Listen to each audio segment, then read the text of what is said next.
everyone, hope you're doing well. It's time to have a look at the extras that are on the dev server, which includes a bunch of little things which don't really necessitate its own video. Starting with, of course, the good old commander's view. They are getting a little bit of an upgrade depending on which vehicles that you look at. For example, on the BMP-2M, you can see the standard MVDs here that it has, and then also you have the standard thermals. But if you have a look at the commander's view, it kind of has like a weird in-between. So instead of having like the green of the the green of the standard MVD or just the actual thermal setup, instead what you have is this kind of in-between grayish green mode, which looks a lot nicer, if I'm honest. I much prefer this to the standard MVD because it doesn't, like, blind your eyes or just look really weird.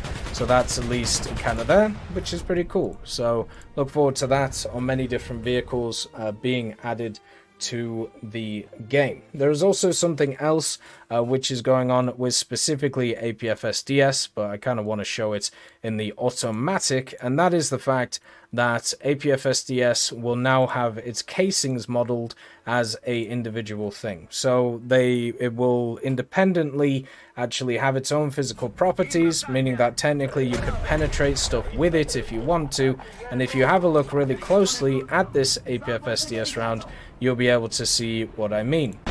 So you can see that some areas were actually hit in different places. That's because the shell casing doesn't fly at the same area as the actual APFSDS itself. It is being launched out of the actual thing, and then it lands in different areas, which is kind of cool. So you can see that's what it kind of looks like, with the shell casing kind of going everywhere.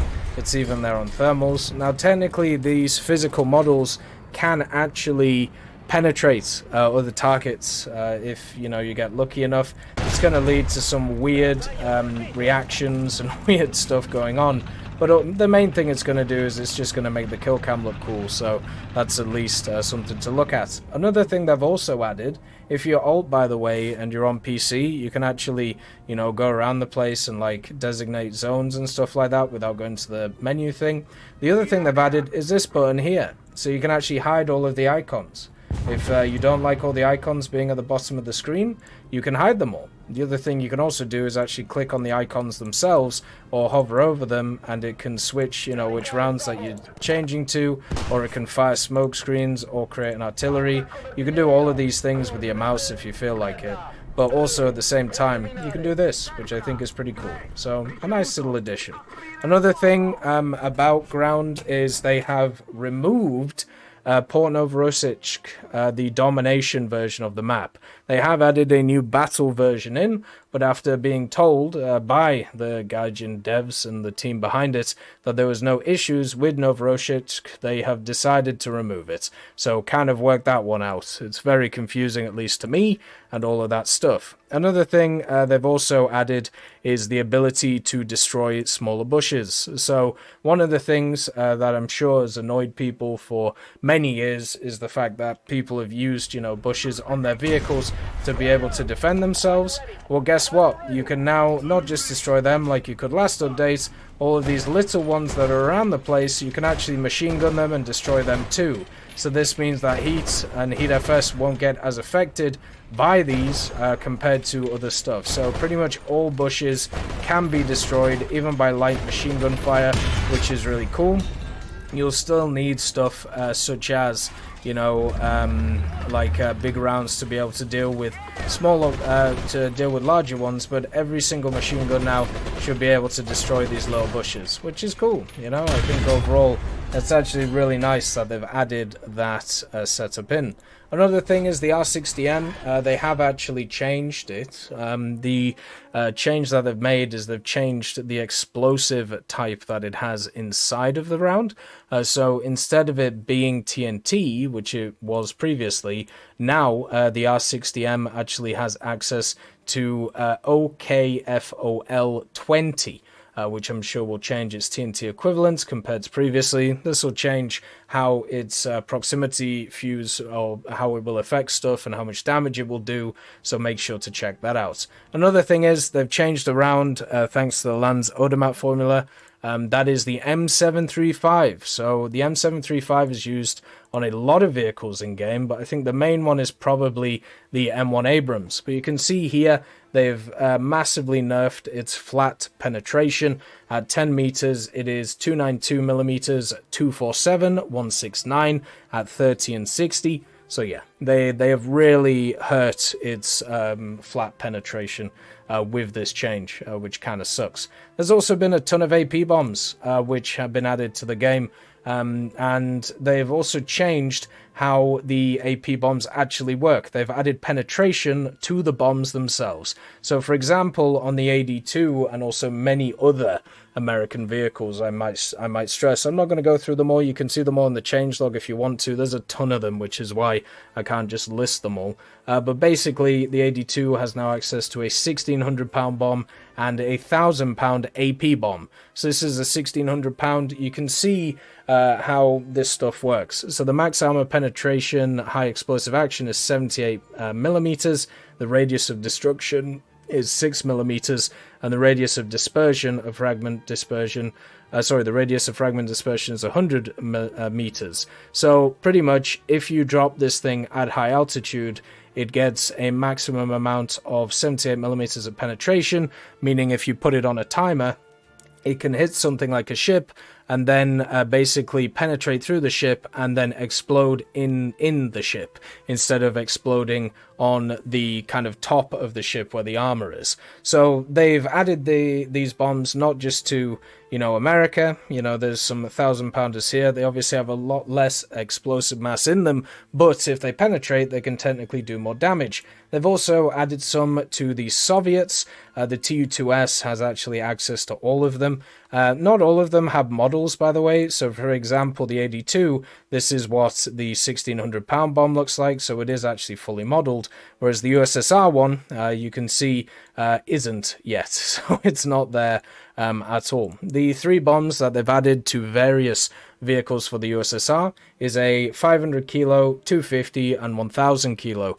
You can tell them by these little kind of blue rings that these bombs have. So very similar to the drag bombs.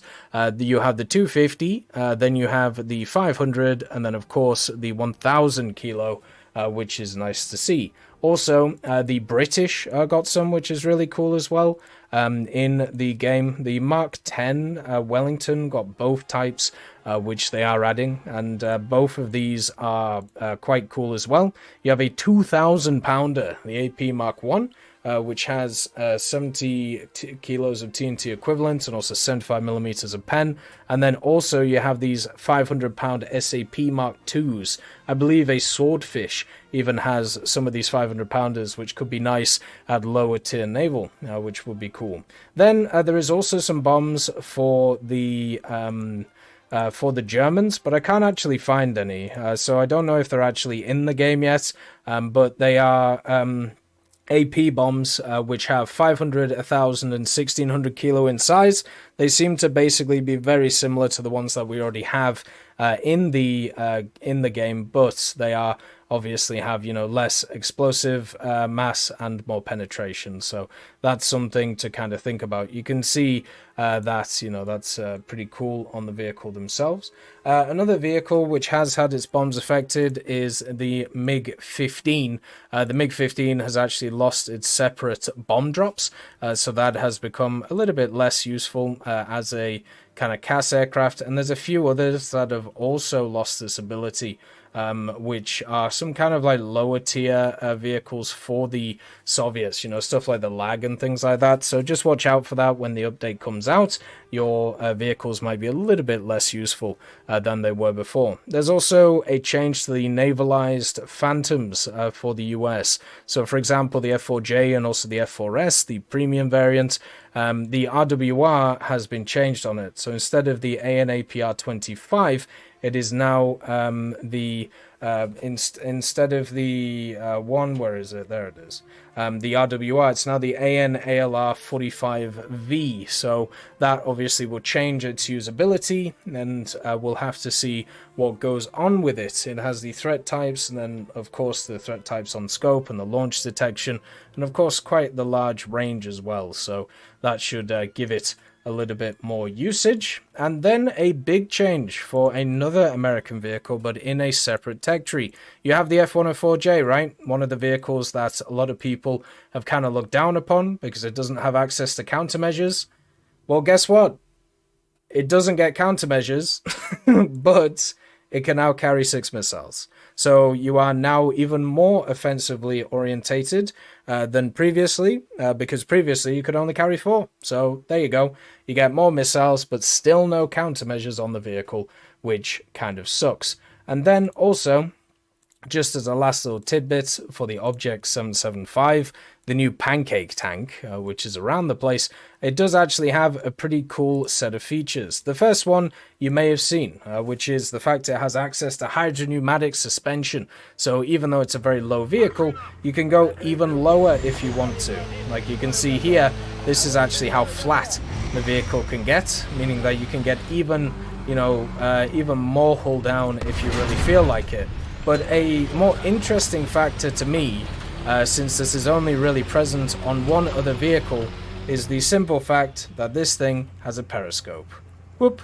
So, just like the PLSS for the Swedish, this one also has a fun little periscope. And it is connected to the commander site, so you can go up and down if you want, and have a bit of fun. The only issue with it, though, is it doesn't have commander fire control, so it is kind of useless, but it does look pretty cool, and that's always fun. As always, I hope you have a wonderful day, and I'll see you next time. I'd just like to thank Brendan Quinn, Vilneus, Character Fuel, Juan the Panda, Carrion Crow, Gus Irenicus, Pyman, Merciless Reaper, Orange Tail, Teddy, Daniel Stanton, Moxie, B. Young, Bareen, Peter Grayling, Alan Hacker, Sem Alslan, Uncle Bean, and Derek R., and also Lafouche for supporting the channel.